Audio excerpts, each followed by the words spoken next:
Hello students, हम start कर रहे हैं हमारी न्यूरो एनाटमी। आज इसमें हम पढ़ेंगे neuro system. Nervous system basically किस चीज़ से बना है। हमारा ब्रेन, स्पाइनल कॉर्ड और कुछ नर्व्स वगैरह से बना है। और बेसिक यूनिट इसकी होती है न्यूरॉन। और सबसे मास्टर पार्ट होता है हमारे बॉडी का, होता है ब्रेन।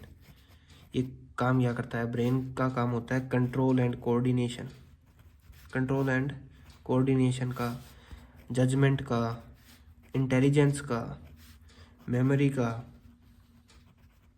अगर आपको इन सब चीज़ों में दिक्कत आती है तो आप अपने ब्रेन को डेवलप करें। ये एक कॉम्प्लेक्स सिस्टम होता है हमारी बॉडी का, जिसे हम पढ़ने में, डिस्कवर करने में काफ़ी साल लग गए। काफ़ी साइंटिस्ट गंजे हो गए, पर इसके बारे में अभी तक इतना कुछ नहीं डिस्कवर कर पाए जितना कुछ करना चाहिए था। ये इसका काम होता है वॉलेंट्री और इनवॉलेंट्री, ये दो काम करता है। वॉलेंट्री जैसे जो हमारे हाथ में हो, जिसे हम अपने हिसाब से काम कर सकते हैं। इसे आप ऐसे समझ लो कि जैसे वॉलेंटियर नहीं होते हमारे स्कूल कॉलेज में, ऐसे बच्चों को फ्री में काम कराया जाता है, उनको दिहाड़ी मजदूरी भी नहीं देते, पूरे दिन काम कराते हैं, बेटा ये काम करो वो काम करो। उस तरह से वॉलेंट्री होता है। इनवॉलेंट्री जो हमारे काबू में ना हो, जैसे हार्ट रेट हो गई, पेरेंटाइलिंग मूवमेंट हो गई, हमारी इंटरनल बॉडी की जितनी मूवमेंट हो गई वो इसके हिसाब से ही होती है। अपनी बॉडी खुद करती है इनको। और सेंसरी और मोटर दो फंक्शन ये करता है। मोटर मतलब रिस्पॉन्स, सेंसरी मतलब इंफॉर्मेशन। अब बॉडी को कुछ इन्फॉर्मेशन मिलेगी इस ब्रेन को, फिर ये कुछ प्रोसेस करेगा, कुछ दिमाग लगाएगा, फिर ये मोटर फंक्शन देगा अपना बाहर। इनपुट लेगा पहले तो कुछ सेंसेशन अपने अंदर, फिर मोटर फंक्शन देगा। भी किसी ने मेरे को कुछ बोला, मैंने कुछ सुना, फिर मैंने उसको जवाब दिया। इस तरह से ये काम करेगा। अब इसका एवरेज वेट होता है ब्रेन का 1.5 किलो से 2 किलो। और इसमें न्यूरॉन की नंबर्स होते हैं 180 से 200 बिलियन न्यूरॉन होते हैं। हमारा दिमाग सच में एक बिलियनियर है, इसके पास इतने बिलियन ऑफ न्यूरॉन्स हैं। तो हम सभी को ये एक मोटिवेशन है कि हम सब एक बिलियनियर हैं। बस अपने दिमाग को थोड़ा समझें, उसे कंट्रोल करें और पढ़ाई में लगाएं। अब इसको हम दो तरह से बांट सकते हैं, सीएनएस एंड पीएनएस, हमारे नर्वस सिस्टम को। सीएनएस में क्या आएगा? हमारा स्पाइनल कॉर्ड आएगी और ब्रेन आएगा। स्पाइनल कॉर्ड तो आपको पता होगा, जो एक जैसे ये अपना ब्रेन है तो इससे नीचे स्पाइनल कॉर्ड लगती है, जो वर्टिब्रा के अंदर फिट होती है। वर्टिब्रीज के अंदर फिट होती है, ठीक है।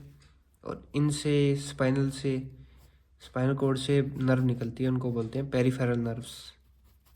और दिमाग से निकलती है, उनको बोलते हैं क्रेनियल नर्व्स। ये दो नर्व्स होती हैं, आप आगे हम देखेंगे इनको। तो हमने देखा कि इसके डिवीजन देखे सेंट्रल नर्वस सिस्टम के, CNS and PNS. Central nervous system जो सेंटर में होगा, दिमाग और स्पाइनल कॉर्ड। और पेरिफेरल नर्वस सिस्टम में जितने भी ये क्रेनियल नर्व्स वगैरह और ये नर्व वगैरह जो है स्पाइनल कॉर्ड से निकलने वाली, ये हो गया सेंट्रल नर्वस सिस्टम, ये हो गया peripheral nervous system, brain and spinal cord, ठीक है। अब पीएनएस को हम दो तरह में बांटेंगे। पहले तो एक तो हो गया सोमैटिक, अपना सोमैटिक। एक हो गया ऑटोनॉमिक। नाम से पता लग रहा है ऑटो का मतलब क्या होता है? अपने आप होता है, ऑटो पायलट जैसे। सोमैटिक में देखेंगे हम central nervous, cranial nerves, spinal nerves. Cranial nerves जो हमारे दिमाग से निकलेगी, सेंटर मतलब दिमाग को ही बोलते हैं, सेंटर दिमाग का बोलते हैं ना, तेरा सेंटर सही कर ले, दिमाग को सही रख। तो ये कितनी होती है? 12 होती है। स्पाइनल नर्व कितनी होती है? 31 इन पेयर्स होती है। हाँ, ये याद रखने वाली बात है, ये पेयर्स में होती है, ठीक है। Autonomic nervous system. अब इसमें क्या होता है? ऑटोनॉमिक के भी दो पार्ट होते हैं, एक सिंपैथेटिक, एक होता है पैरासिम्पैथेटिक। दो पार्ट में डिवाइड होता है। सिंपैथेटिक मतलब हमारी बॉडी को रिलैक्स करने में, हमारे जितना भी अगर ब्लड प्रेशर और बोलते हैं हम बीपी हाई हो गया, किसी को ज़्यादा पसीना आ रहा है, तो उसका हम सिंपैथेटिक नर्वस सिस्टम को एक्टिवेट करेंगे, फिर वो रिलैक्स पोजीशन में आ जाएगा। पैरासिम्पैथेटिक, जिसमें फाइट एंड फ्लाइट की एक्शन करने के लिए, जैसे कोई कुत्ता पीछे भाग पड़ा तो उसके लिए ये हमारा सिस्टम एक्टिवेट हो जाएगा अपने आप। फिर हमारा ब्लड प्रेशर इंक्रीज हो जाएगा, स्वेट इंक्रीज हो जाएगा। तो इस तरह से ये काम करता है। अब हम देख लेते हैं थोड़ा नर्वस न्यूरॉन इस चीज़ को।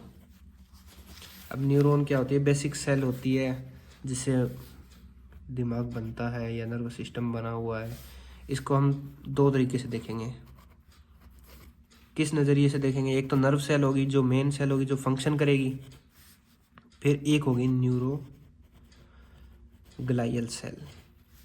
इसका काम क्या होगा? कनेक्टिविटी का काम करेगा, कनेक्शन का काम करेगा। ये तो मेन फंक्शन करेगा ही, सिग्नल लेगा देगा। ये न्यूरोलॉजिकल सेल है, ये क्या काम करेगा? कनेक्टिव टिश्यू के रूप में काम करेगा, उनको जोड़ेगा। ठीक है, अब इसकी स्पीड बता देता हूँ मैं आपको। इसकी कंडक्शन की स्पीड होती है 120 मीटर पर सेकंड। और आपने थोड़ा एक्सॉन का मैं आपको वो बता देता हूँ, इसकी न्यूरॉन की थोड़ी स्ट्रक्चर। चलो, जैसा भी बना है अपना, ये अपना है